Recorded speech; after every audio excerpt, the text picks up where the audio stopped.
حضرت سیدنا وہب بن منبہ رضی اللہ تعالی عنہ روایت کرتے ہیں کہ بنی اسرائیل کے اندر ایک شخص تھا جس نے 200 سال تک اللہ تعالیٰ کی نافرمانی کی۔ جب اس شخص کا انتقال ہوا تو لوگوں نے اس کو اٹھا کر گندگی کے ڈھیر پر گرا دیا۔ اس وقت کے نبی حضرت موسیٰ علیہ السلام پر اللہ تعالیٰ نے وحی نازل فرمائی، ارشاد فرمایا کہ اے موسیٰ، فلاں بستی کے اندر میرے ایک دوست کا انتقال ہو گیا ہے، تم جاؤ اس کی نماز جنازہ ادا کرو، اس کے کفن دفن کا اہتمام کرو۔ چنانچہ حضرت موسیٰ علیہ السلام اللہ تعالیٰ کا حکم پا کر پہنچ گئے۔ آپ نے اللہ تعالیٰ کے حکم کی تعمیل کرتے ہوئے اس شخص کو غسل بھی دیا، نماز جنازہ ادا کر کے دفن کر دیا۔ پھر اللہ رب العالمین کی بارگاہ میں التجا کی کہ اے باری تعالیٰ، یہ شخص تو بڑا گناہگار تھا جس کی وجہ سے لوگوں نے اس کو گندگی کے ڈھیر پر گرا دیا تھا، لیکن تو نے مجھے اس کے ساتھ یہ عمل کرنے کا کیوں ارشاد فرمایا کہ اس کا جنازہ بھی ادا کیا جائے، غسل کا بھی اہتمام کیا جائے، دفن کا بھی اہتمام کیا جائے۔ اللہ رب العالمین نے فرمایا کہ یہ شخص تھا تو گناہگار، لیکن جب کبھی تورات شریف کھولا کرتا تھا وَنَظَرَ إِلَىٰ اسْمِ محمد صلی اللہ علیہ وسلم وَقَبَّلَهُ وَوَضَعَهُ عَلَىٰ عَيْنَيْهِ وَرَأْسِهِ وَصَلَّى عَلَيْهِ، فرمایا کہ جب کبھی تورات شریف کھولتا اس میں میرے پیارے حبیب کا نامی چوم کر آنکھوں سے لگا لیا کرتا تھا، اور نبی پاک صلی اللہ علیہ وسلم کی ذات پر درود پڑھا کرتا تھا۔ اس عمل کی برکت سے میں نے اس کے سارے گناہوں کو معاف فرما دیا ہے۔ اس سے پتہ چلا کہ اگر بنی اسرائیل کا شخص حضور نبی پاک صلی اللہ علیہ وسلم سے محبت کا اظہار کرے، آپ کی ذات پر درود پڑھے، رب تعالیٰ اس کی بخشش فرما دیتا ہے۔ اور اگر کوئی ہو ہی میرے آقا کا امتی، جب وہ محبت کے ساتھ شوق کے ساتھ حضور نبی پاک صلی اللہ علیہ وسلم کی ذات پر درود پڑھے گا، رب تعالیٰ اس کے گناہوں کو بھی معاف فرما دے گا۔ تو اس لیے ہمیں چاہیے حضور نبی پاک صلی اللہ تعالی علیہ وآلہ وسلم کی ذات ببرکات پر کثرت کے ساتھ درود پاک پڑھا کریں۔ قرآن مجید کے اندر اللہ رب العالمین نے حضور علیہ السلام کا ذکر کرتے ہوئے ارشاد فرمایا وَرَفَعْنَا لَكَ ذِكْرَكَ، ہم نے آپ کے لیے آپ کے ذکر کو بلند کر دیا۔ بلند کرنے والی ذات اللہ رب العالمین کی ہے جو خود سب سے زیادہ بلند ہے۔ جب وہ بلند کر رہا ہے تو پھر حضور کا ذکر کتنا اونچا ہوا ہوگا۔ مفسرین نے اس آیت کے مختلف توجیحات بیان کی ہیں۔ ذکر مصطفیٰ صلی اللہ علیہ وسلم کی بلندی کے حوالے سے ایک قول مفسرین کا یہ بھی ہے کہ اللہ تعالیٰ نے اپنے حبیب علیہ السلام کی ذات پر ایمان لانا لازم قرار دیا، ان کی اطاعت کرنا ضروری قرار دیا گیا۔ اگر کوئی بندہ اللہ تعالیٰ کی وحدانیت کا بھی اقرار کر لے، عبادت بھی بجا لائے، لیکن محبوب علیہ السلام کی ذات پر ایمان نہ لائے تو اس کا وحدانیت کا اقرار کرنا فضول ہے، اس کا عبادات کرنا فضول ہے، کیونکہ ایمان کا حصہ بنا دیا۔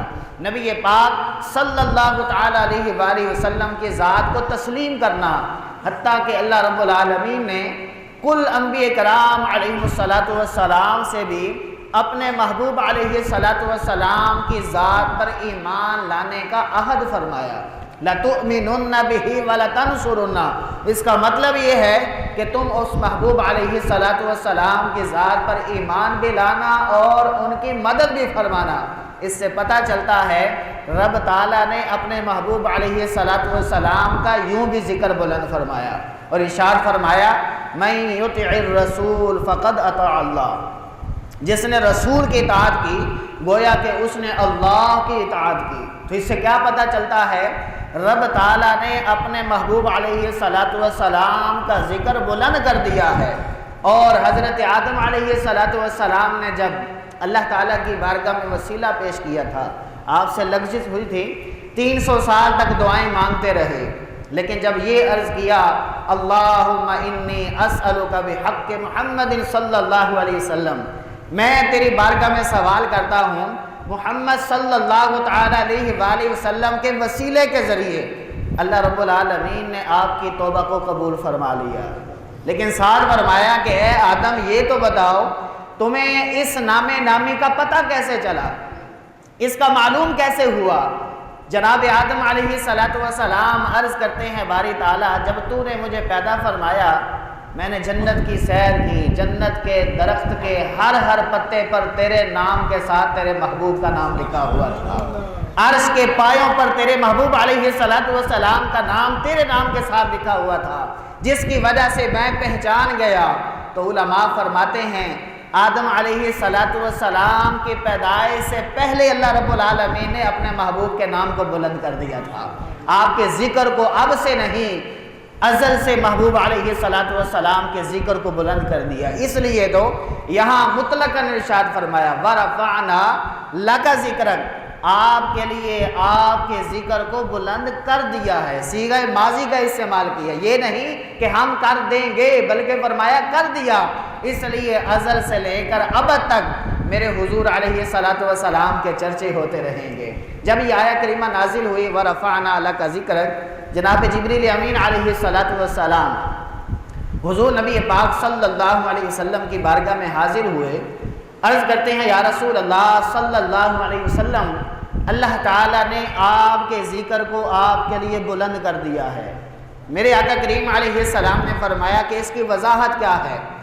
عرض کیا کہ حدیث قدسی ہے، اللہ رب العالمین فرماتا ہے اذا ذکرت ذکرت معی، جہاں جہاں میرا ذکر ہوگا وہاں وہاں میرے محبوب کا بھی ذکر ہوگا، جہاں جہاں ذکر خدا ہے وہاں وہاں ذکر مصطفیٰ بھی ہو رہا ہے۔ اس لیے علماء محدثین اس حدیث پاک کی شرح کرتے ہوئے لکھتے ہیں کہ اس کائنات کے نظام کو دیکھ لیجئے، جہاں جہاں اللہ تعالیٰ کا نام لیا جا رہا ہے، ذکر کیا جا رہا ہے، وہاں وہاں میرے محبوب علیہ السلام کا بھی ذکر ہو رہا ہے۔ آپ نماز کو ہی لے لیجئے، نماز کے اندر ہم قرآن پاک کی تلاوت کرتے ہیں، سورہ فاتحہ بھی پڑھتے ہیں، سبحان ربی العظیم، سبحان ربی الاعلیٰ، پھر تشہد کے اندر جا کر السلام علیکہ ایہا النبی ورحمۃ اللہ وبرکاتہ، یہ پڑھنا بھی لازم قرار دیا گیا۔ اگر کوئی بندہ جان بوجھ کر یہ الفاظ نہ پڑھے تو اس کی نماز ہی نہیں، اگر بھول کر انسان سے رہ جائے تو اس کے لیے بھی سجدہ صاحب کا حکم ہے۔ گویا کہ محبوب علیہ السلام کو سلام کرنا نماز کی حالت میں لازمی قرار دیا گیا، اور جب بندہ سلام کرتا ہے تو خیال بھی آتا ہے، تو پتہ چلا کہ خیال مصطفیٰ صلی اللہ علیہ وسلم نماز میں آ جائے تو نماز میں فرق نہیں پڑتا۔ ہاں اگر کوئی بندہ باہر سے آیا، آپ نماز پڑھ رہے، اس نے سلام کیا، آپ نے اس کے سلام کا جواب دیا تو نماز آپ کی ٹوٹ گئی، نماز کا اس کے ساتھ اب تعلق نہ رہا۔ لیکن محبوب علیہ السلام کی عظمت و شان کا اندازہ لگائیے، آپ کے ذکر کا اندازہ لگائیے، ہر نماز کے اندر اپنے محبوب کا نام ساتھ رکھ دیا، اپنے محبوب کا ذکر رکھ دیا کہ جب تک میرے محبوب کا ذکر نہیں ہوگا تمہاری نماز کامل ہی نہیں ہو سکتی۔ پتہ چلا کہ ہر نماز کے اندر اللہ رب العالمین نے اپنے محبوب علیہ السلام کا نام ساتھ رکھا ہے۔ پھر علماء اس حدیث پاک کی شرح کرتے ہوئے مزید لکھتے ہیں کہ رب تعالیٰ نے ہر اذان کے اندر اپنے نام کے ساتھ اپنے محبوب کا نام رکھ دیا۔ ہر اذان کے اندر مؤذن جب بھی اذان دیتا ہے وہ اذان کے اندر 2 مرتبہ حضور نبی پاک صلی اللہ علیہ وسلم کا نام ذکر کرتا ہے۔ پھر اسی طرح جب مؤذن اقامت پڑھتا ہے، اقامت جب جماعت سے قبل پڑھی جاتی ہے اس کے اندر بھی حضور نبی پاک صلی اللہ تعالی علیہ وآلہ وسلم کا ذکر ہو رہا ہے۔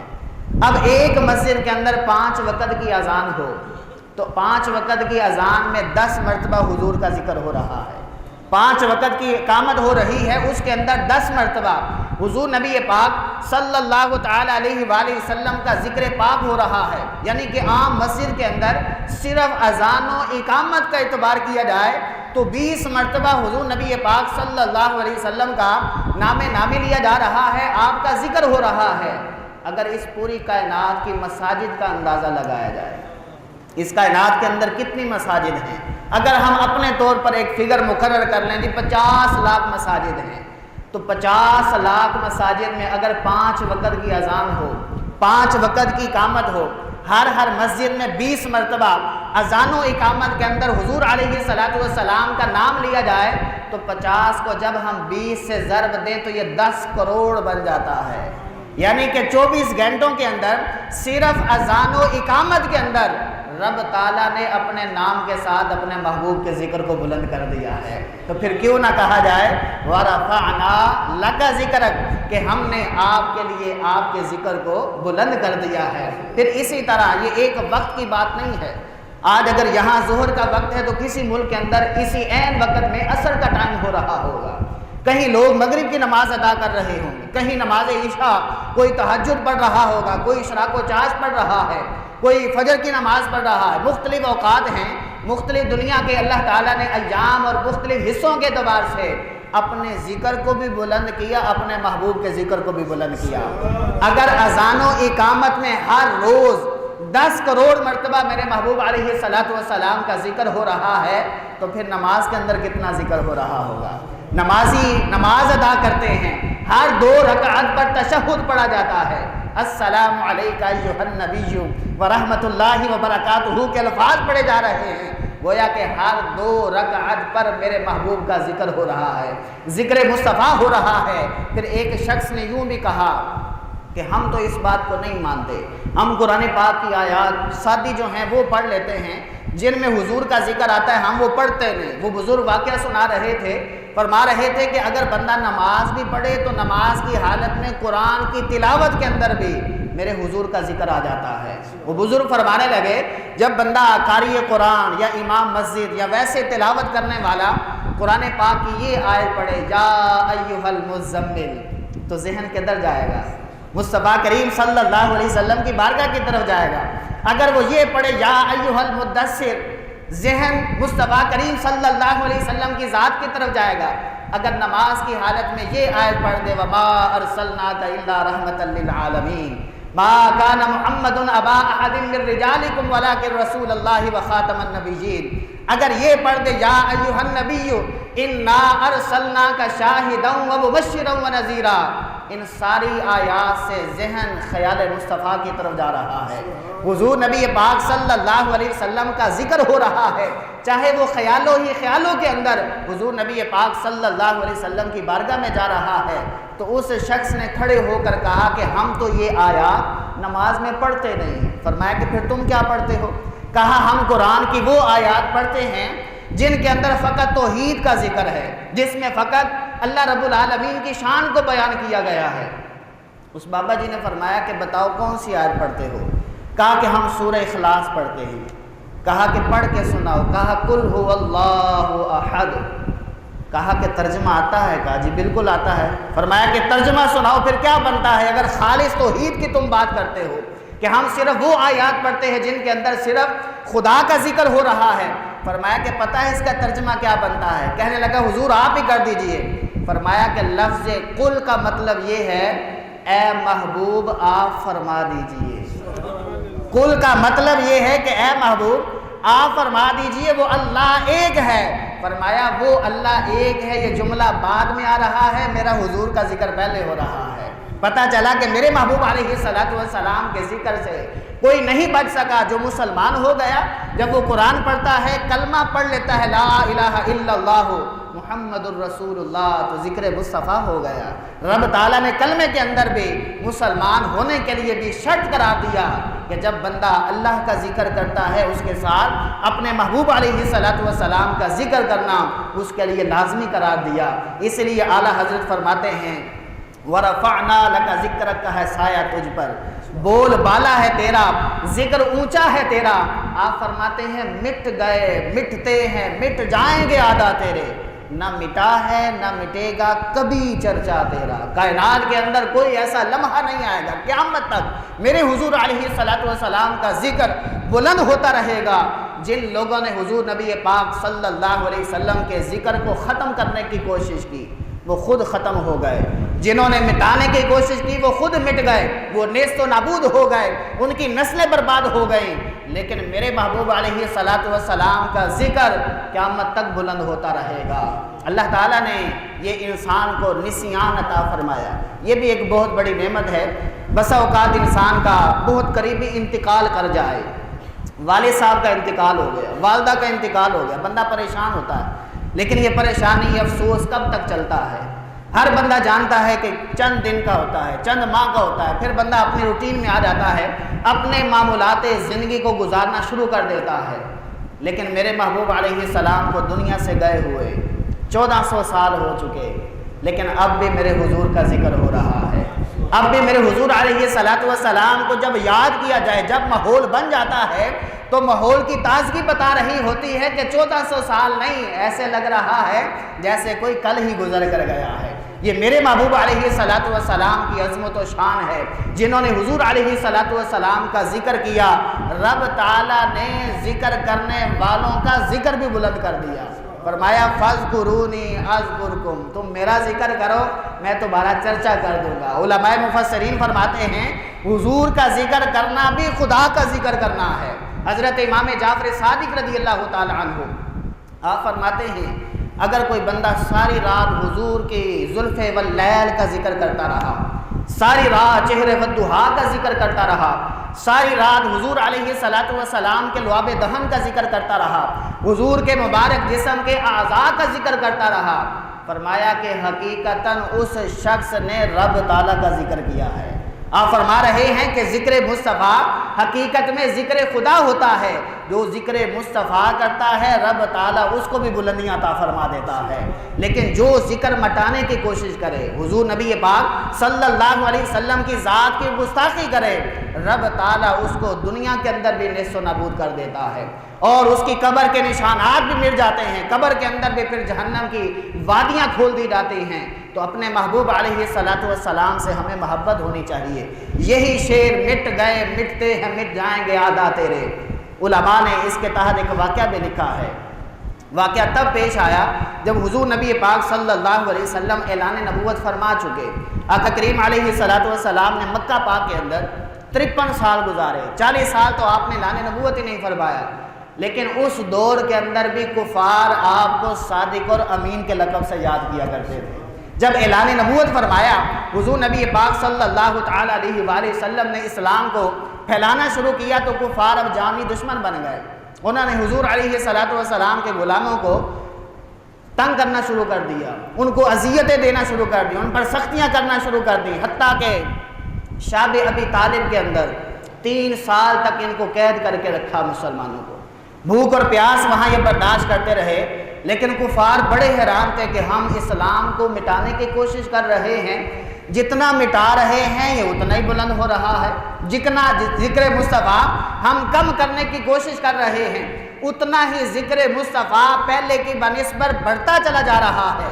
جب انہوں نے یہ اندازہ لگایا کہ ہم تو اپنی کوششیں کر رہے ہیں لیکن ہمارا نتیجہ تو پھر بھی صفر ہو رہا ہے، ہمارا نتیجہ تو پھر بھی زیرو ہے، ہماری محنت پر تو پانی پھر رہا ہے، پھر انہوں نے آپس کے اندر ایک مشورہ کیا، کہا کہ ہم مقام دارالندوہ کے اندر ایک کانفرنس قائم کریں گے، وہاں بڑے بڑے کفار کو بلا لیا گیا، تاریخ مقرر ہو گئی، وقت مقرر ہو گیا، بڑے بڑے کافر آ گئے، بڑے بڑے سردار آ گئے، اپنے آپ کو بڑا دانشور کہلانے والے وہاں پہنچ گئے، شیطان بھی ایک بوڑھے شخص کی شکل اختیار کر کے وہاں پہنچ گیا۔ اب یہ کفار کی آپس کے اندر کانفرنس ہو رہی ہے، میٹنگ ہو رہی، کس بات پر؟ مقصد کیا تھا، پرپس کیا تھا کہ ہم نے بانی اسلام کو ختم کرنا ہے، معاذ اللہ، ہم نے دین اسلام کو صفحہ ہستی سے مٹا دینا ہے، ہم نے ذکر مصطفیٰ ذکر خدا کو ختم کر دینا ہے۔ ان کو کیا پتا تھا، عقل ہوتی تو خدا سے لڑائی نہ لیتے، عقل ہی نہیں تھی، اس وجہ سے وہاں جمع ہو گئے۔ مقصد کیا تھا کہ ہم بانی اسلام کو ختم کریں گے۔ اب یہ سارے بڑے بڑے کفار بیٹھ گئے، عتبہ، شیبہ، ابو جہل اور بھی جو انہوں نے دیگر ملکوں سے بڑے بڑے کافر بلائے تھے، آپس کے اندر ان کی میٹنگ ہوئی۔ ایک شخص نے کہا میں یہ مشورہ دیتا ہوں کہ دین اسلام یوں ختم ہو سکتا ہے جتنے مسلمان ہیں سب کو قید کر دیا جائے، معاذ اللہ۔ کسی نے کہا کہ ان کو ملک بدر کر دیا جائے۔ آخر میں فیصلہ ہونا تھا ابو جہل کی بات پر۔ ابو جہل نے کہا میں یہ مشورہ دیتا ہوں کہ ہر قبیلے سے ایک ایک نوجوان بہادر لیا جائے اور اس کے ہاتھ میں تلوار دی جائے۔ سارے قبیلوں میں سے جب ایک ایک بہادر آئے گا تو یہ کئی بہادر اکٹھے ہو جائیں گے۔ اب ان سارے بہادروں کو اکٹھا کر کے ان کے ہاتھوں میں تلواریں دے کر حضور نبی پاک صلی اللہ علیہ وسلم کی ذات پر حملہ کروایا جائے اور معاذ اللہ آپ کو شہید کروا دیا جائے۔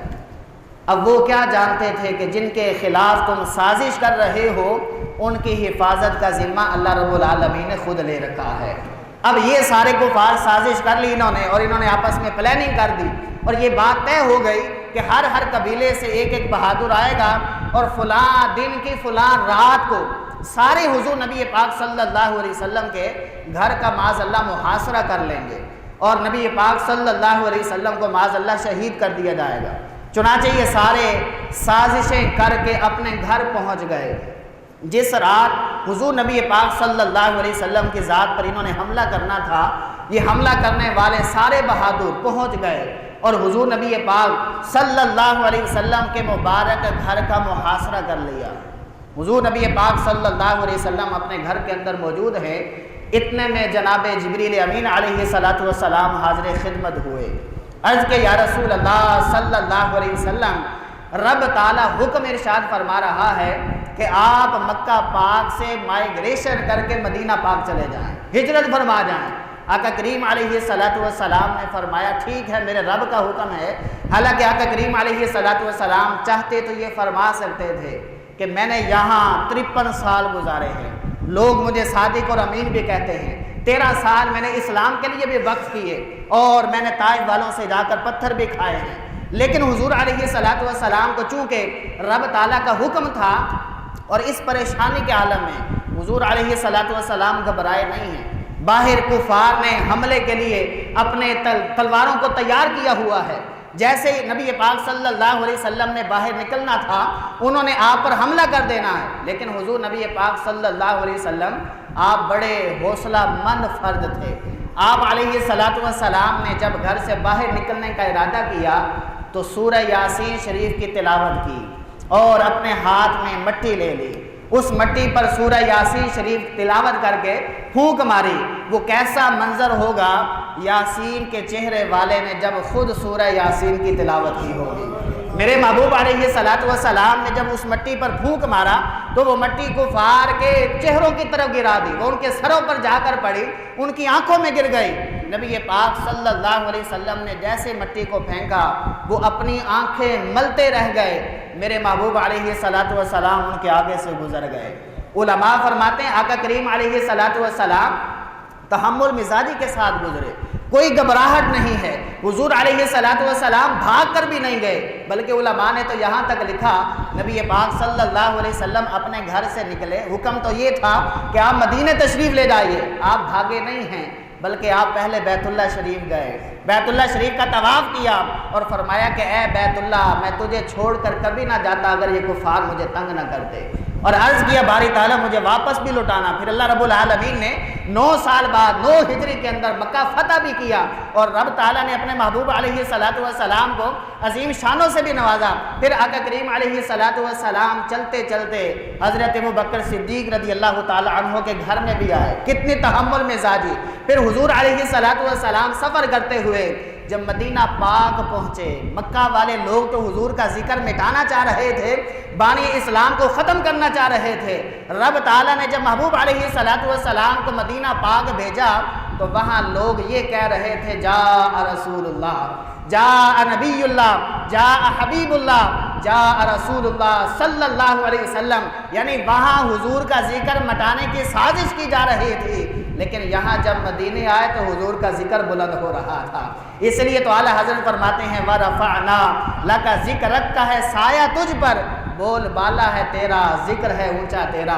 وہ تو حضور کا ذکر مٹانا چاہ رہے تھے، اعلیٰ حضرت فرماتے ہیں مٹ گئے، مٹتے ہیں، مٹ جائیں گے آدھا تیرے، نہ مٹا ہے نہ مٹے گا کبھی چرچا تیرا، رہے گا یوں ہی ان کا چرچا رہے گا، پڑے خاک ہو جائیں جل جانے والے میرے محبوب علیہ الصلوۃ والسلام کا ذکر اللہ رب العالمین نے بلند کیا، اور اس ذکر کی حفاظت بھی اللہ رب العالمین خود فرما رہا ہے۔